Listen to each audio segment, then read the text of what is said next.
Genesis chapter 42.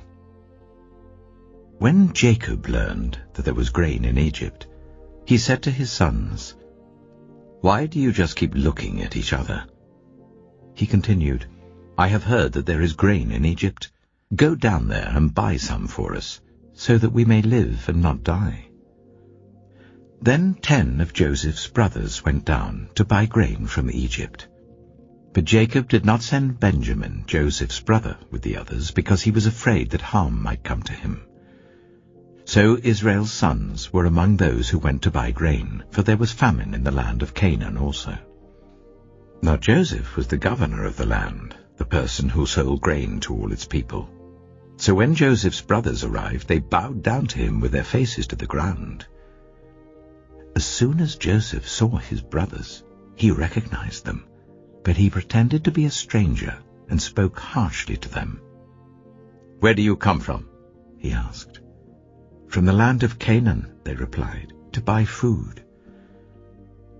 Although Joseph recognized his brothers, they did not recognize him.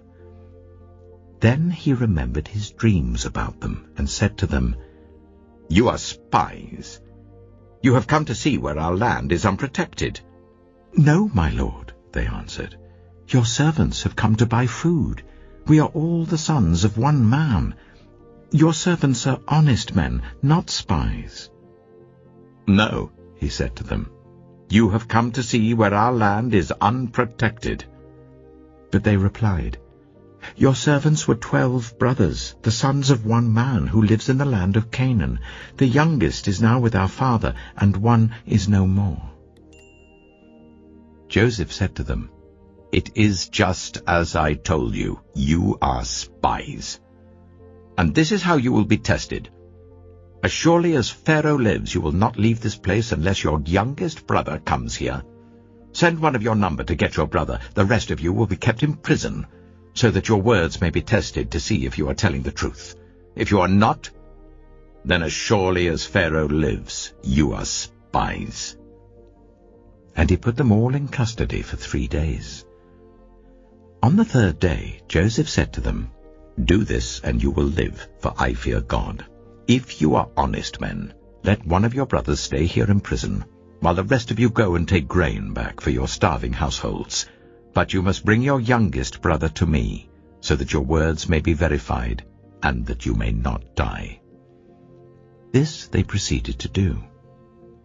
They said to one another, "Surely we are being punished because of our brother.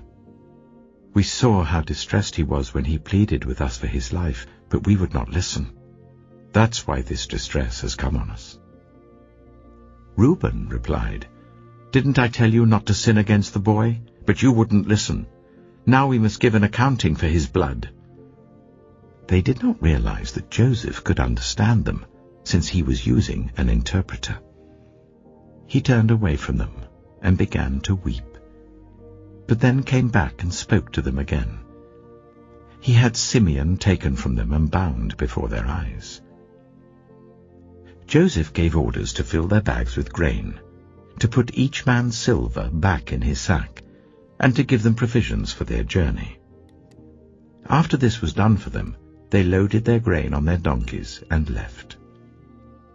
At the place where they stopped for the night, one of them opened his sack to get feed for his donkey, and he saw his silver in the mouth of his sack. "My silver has been returned," he said to his brothers. "Here it is in my sack." Their hearts sank, and they turned to each other trembling and said, "What is this that God has done to us?" When they came to their father Jacob in the land of Canaan, they told him all that had happened to them. They said, "The man who is lord over the land spoke harshly to us and treated us as though we were spying on the land. But we said to him, 'We are honest men, we're not spies. We were 12 brothers, sons of one father. One is no more, and the youngest is now with our father in Canaan.' Then the man who is lord over the land said to us, 'This is how I will know whether you are honest men. Leave one of your brothers here with me, and take food for your starving households and go. But bring your youngest brother to me, so I will know that you are not spies, but honest men.' Then I will give your brother back to you, and you can trade in the land." As they were emptying their sacks, there in each man's sack was his pouch of silver. When they and their father saw the money pouches, they were frightened. Their father Jacob said to them, "You have deprived me of my children. Joseph is no more, and Simeon is no more. And now you want to take Benjamin? Everything is against me." Then Reuben said to his father, "You may put both of my sons to death if I do not bring him back to you. Entrust him to my care, and I will bring him back." But Jacob said, "My son will not go down there with you. His brother is dead, and he is the only one left. If harm comes to him on the journey you are taking, you will bring my gray head down to the grave in sorrow."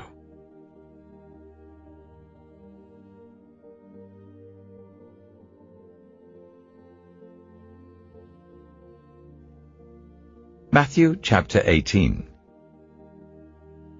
At that time the disciples came to Jesus and asked, "Who then is the greatest in the kingdom of heaven?" He called a little child to him, and placed the child among them, and he said, "Truly I tell you, unless you change and become like little children, you will never enter the kingdom of heaven. Therefore, whoever takes the lowly position of this child is the greatest in the kingdom of heaven. And whoever welcomes one such child in my name welcomes me. If anyone causes one of these little ones, those who believe in me, to stumble, it would be better for them to have a large millstone hung round their neck and to be drowned in the depths of the sea. Woe to the world because of the things that cause people to stumble. Such things must come, but woe to the person through whom they come. If your hand or your foot causes you to stumble, cut it off and throw it away. It is better for you to enter life maimed or crippled than to have 2 hands or 2 feet and be thrown into eternal fire. And if your eye causes you to stumble, gouge it out and throw it away. It is better for you to enter life with 1 eye than to have 2 eyes and be thrown into the fire of hell. See that you do not despise one of these little ones, for I tell you that their angels in heaven always see the face of my Father in heaven. What do you think? If a man owns 100 sheep and one of them wanders away, will he not leave the 99 on the hills and go to look for the one that wandered off? And if he finds it, truly I tell you, he is happier about that one sheep than about the 99 that did not wander off. In the same way your Father in heaven is not willing that any of these little ones should perish. If your brother or sister sins, go and point out their fault, just between the 2 of you. If they listen to you, you have won them over. But if they will not listen, take 1 or 2 others along, so that every matter may be established by the testimony of 2 or 3 witnesses. If they still refuse to listen, tell it to the church. And if they refuse to listen even to the church, treat them as you would a pagan or a tax collector. Truly I tell you, whatever you bind on earth will be bound in heaven, and whatever you loose on earth will be loosed in heaven. Again, truly I tell you, that if 2 of you on earth agree about anything they ask for, it will be done for them by my Father in heaven. For where 2 or 3 gather in my name, there am I with them.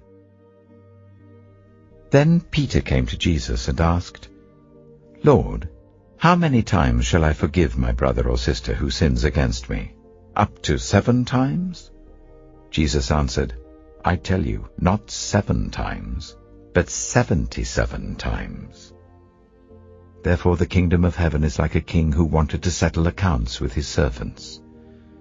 As he began the settlement, a man who owed him 10,000 bags of gold was brought to him. Since he was not able to pay, the master ordered that he and his wife and his children and all that he had be sold to repay the debt. At this, the servant fell on his knees before him. "Be patient with me," he begged, "and I will pay back everything." The servant's master took pity on him, cancelled the debt, and let him go.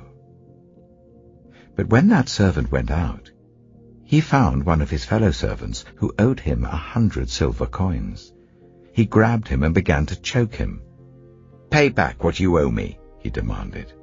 His fellow servant fell to his knees and begged him, "Be patient with me, and I will pay it back." But he refused. Instead, he went off and had the man thrown into prison until he could pay the debt. When the other servants saw what had happened, they were outraged and went and told their master everything that had happened. Then the master called the servant in.